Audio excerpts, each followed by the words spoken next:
কুষ্টিয়ার খোকসা উপজেলায় ভোট চাওয়াকে কেন্দ্র করে বিএনপি ও জামায়াত ইসলামীর নেতাকর্মীদের মধ্যে সংঘর্ষের ঘটনা ঘটেছে।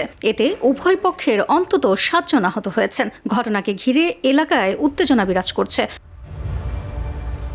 বুধবার সকালে কুষ্টিয়া 4 আসনে খোকসা উপজেলার জয়ন্তী হাজরা ইউনিয়নের মাসালিয়া বাজার এলাকায় এই সংঘর্ষের ঘটনা ঘটে। স্থানীয় সূত্রে জানা যায়, এক বৃদ্ধ ভোটারের কাছে ভোট চাওয়াকে কেন্দ্র করে বিএনপি ও জামায়াত কর্মীদের মধ্যে প্রথমে উত্তেজনা সৃষ্টি হয়। পরিস্থিতি শান্ত করতে উভয় পক্ষের সম্মতিতে বুধবার সকালে সালিশ বৈঠকের আয়োজন করা হয়। তবে বৈঠক চলাকালে দুই পক্ষের মধ্যে কথা কাটাকাটি শুরু হয় এবং এক পর্যায়ে তা সংঘর্ষের রূপ নেয়।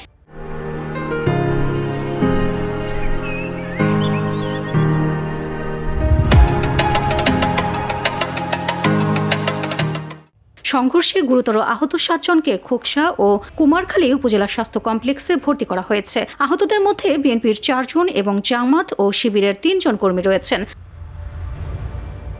আহত বিএনপি কর্মীরা হলেন জয়ন্তী হাজরা ইউনিয়নের 7 নম্বর ওয়ার্ড বিএনপির সাধারণ সম্পাদক নিজামউদ্দিন, খায়রুল হাসান রিন্টু, তুহিন শেখ ও রহমান শেখ। অন্যদিকে আহত জামাত ও শিবির কর্মীদের মধ্যে রয়েছে খোকসা উপজেলা ওলামা বিভাগের সেক্রেটারি শেখ সাইদুল ইসলাম সাইদ, ইসলামী ছাত্র শিবিরের নেতা মোহাম্মদ মাসুম বিল্লাহ এবং জামায়াত নেতা ও ইউপি সদস্য SM আবু দাউদ। মহিলাদের ভোট চাওয়াকে কেন্দ্র করে তারা উত্তেজনা সৃষ্টি করে, যার কারণে উভয়ের মধ্যে হাতাহাতি এবং এক পর্যায়ে মারামারি পর্যায়ে যায়, যার কারণেই আমাদের 2 জন ভাই আহত হয়েছে, যারা হাসপাতালে ভর্তি আছে। আমরা নেতৃবৃন্দের সাথে আলোচনা করে বিষয়টা আইনগত ব্যবস্থা নেওয়ার ব্যাপারে আমরা চেষ্টা করব ইনশাআল্লাহ। বিএনপির অভিযোগ, জামাত ও শিবির কর্মীরা অতর্কিতভাবে হামলা চালায় এবং হামলায় চাইনিজ কুড়াল ও চাইনিজ স্টিক ব্যবহার করা হয়। তবে জামায়াতের পক্ষ থেকে এ বিষয়ে এখনও আনুষ্ঠানিক কোনো বক্তব্য পাওয়া যায়নি।